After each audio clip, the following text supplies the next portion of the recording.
এমন জীবন তুমি করিবে গঠন, মরিলে হাসিবে তুমি কাঁদিবে ভুল। প্রিয় শিক্ষার্থীবৃন্দরা, যারাই হচ্ছে আগামী দিনের ভবিষ্যৎ, যাদের হাত ধরেই এই আগামী দিন এগিয়ে যাবে, আজকে আমরা যারা এখানে আছি, কালকে হয়তো তোমরা আসবে। তোমরা অনেকেই দেখছি খুব উৎফুল্ল মনে গল্প করছো, এটাই তারুণ্যের লক্ষণ। কারণ তোমাদের মধ্যে যদি আনন্দ না থাকে, আসলে তোমরা পড়াশোনায় থেকে শুরু করে কোনো কিছুই মনোযোগী হবে না। যে অনুষ্ঠানের উদ্দেশ্য, এই উদ্দেশ্যই একমাত্র সম্ভব তোমরা যদি হাসি খুশি থাকো। এই জন্যই আজকে তোমাদেরকে বিভিন্ন ধরনের পুরস্কার দেওয়া হয়েছে, তোমরা যদি খেলাধুলায় মনোযোগী থাকো। নেতিবাচক দিক থেকে তোমাকে নিজেকে দূরে রাখা। তাহলে পজিটিভ দিকগুলো কি? তোমাকে প্রচুর পড়াশোনা করতে হবে। এটা করতে পারো, তাহলে তুমি তোমার যোগ্য পিতামাতার একমাত্র সন্তান হতে পারবে। কারণ সেই ক্ষেত্রে আমাদের জায়গায় জন্ম হোক যথাযথ, কর্ম হোক ভালো। আমরা যে পরিবারে জন্মগ্রহণ করি, এটা আমাদের দোষ না। আল্লাহ তাআলা সৃষ্টি করেছেন, সমাজে বিভাজন আছে, কিন্তু এর মানে এই নয় যে আমার মৃত্যুটাও হবে সেই আমার পিতা যেখান থেকে শুরু করেছে সেখান থেকে। আমরা এর চেয়ে ভালো কিছু হতে চাই। আমি যেখান থেকে, আমি যেই গ্রাম থেকে উঠে আসছি, আমি যেখানে এই গ্রামকে আমি নিজেই পরিবর্তন করতে পারি। তোমার ভিতর যদি এই পজিটিভ মানসিকতা থাকে, তাহলে তুমি পারবে। তোমার ভিতরে স্বপ্ন থাকতে হবে, তোমার ভিতরে সেই ভিশন থাকতে হবে, তোমার ভিতরে সেই লক্ষ্য থাকতে হবে। তুমি যদি এটা করতে পারো, তাহলে তুমি জয় করতে পারবে। আর যদি তুমি করতে না পারো, তাহলে তুমি হারিয়ে যাবে। আমরা জানি রবীন্দ্রনাথ ঠাকুর কিন্তু প্রাতিষ্ঠানিক শিক্ষা গ্রহণ করেননি। আমরা জানি কাজী নজরুল ইসলাম কিন্তু প্রাতিষ্ঠানিক শিক্ষা গ্রহণ করেননি। তাহলে আমাদের দেশে কেন নজরুল রবীন্দ্রনাথ হচ্ছে না?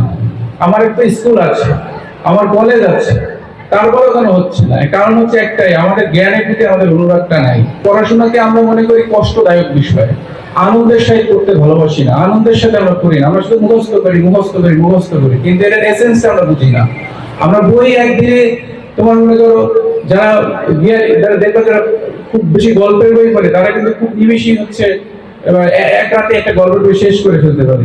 তাহলে তার কাছে কিন্তু তোমার পাঠ্য বইটা খুব বেশি না, ওটা হচ্ছে আনন্দের সহিত করে। তুমি দেখবে আজকে যে পত্রিকাটা তুমি পড়ো, 1 বছর 10 বছর পরে পত্রিকার নিউজটা তোমার মনে থাকবে। কারণ তুমি যখন পড়ো আনইনটেনশনালিতে পড়ো, তুমি মনে করো এটা আনন্দ, এই জন্য তোমার এটা মনে থাকে। কিন্তু যখন তুমি এটাকে তুমি কষ্টের কথা মনে করে পড়বে, এটা তোমার দায়িত্ব, তখনই এটাকে তুমি আর করতে পারবে না। তখন তুমি এটাকে তুমি বিচ্যুত হয়ে যাবে।